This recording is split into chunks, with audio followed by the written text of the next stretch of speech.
The most epic saga that Scarlett Johansson finds herself in as Black Widow is not the Infinity Saga or her own trilogy of films, but instead it is the real-life saga of Scarlett Johansson versus getting paid and equality. So now Doctor Strange, Benedict Cumberbatch himself, talks a little bit about the whole scenario.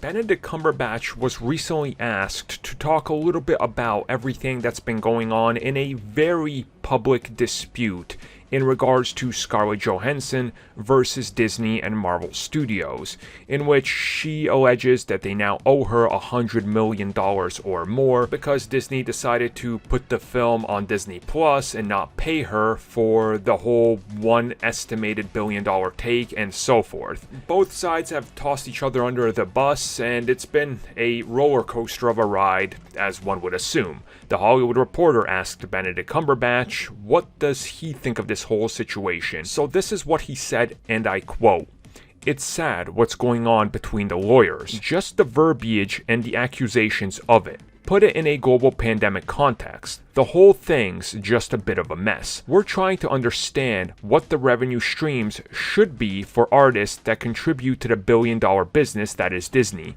and it has to be contractualized." End quote. So he says a lot there that some people might have missed or misunderstood, or maybe just there's too much being thrown at you at once.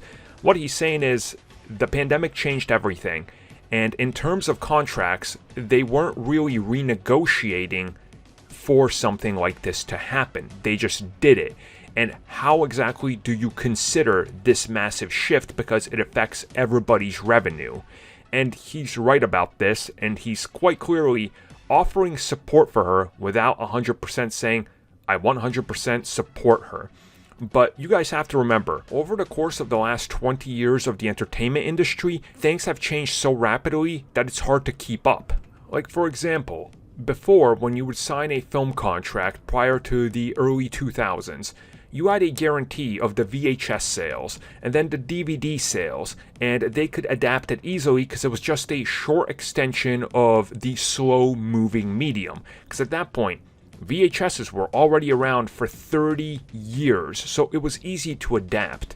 The streaming landscape, the industry, has changed so rapidly over the course of just the last 10 years that contracts in place that could date back 5 years are outdated today, and even contracts from a year ago are outdated today because of the ever-shifting landscape. And the pro wrestling industry, which I constantly reference on this, went through this and is still going through this because people that were on the former WWE network were literally screwed out of hundreds of thousands of dollars of royalties because they don't have to pay you for your pay-per-view bonus, because the pay-per-view was on their own streaming service, which was $10 a month. So they could circumnavigate paying you out the $60 pay-per-view buyout so you didn't get a bonus. That, of course, is screwing the people doing their job. So the entertainment industry has to constantly evolve, and Disney chose to not evolve the contracts while they evolved the model. That's screwing the workers.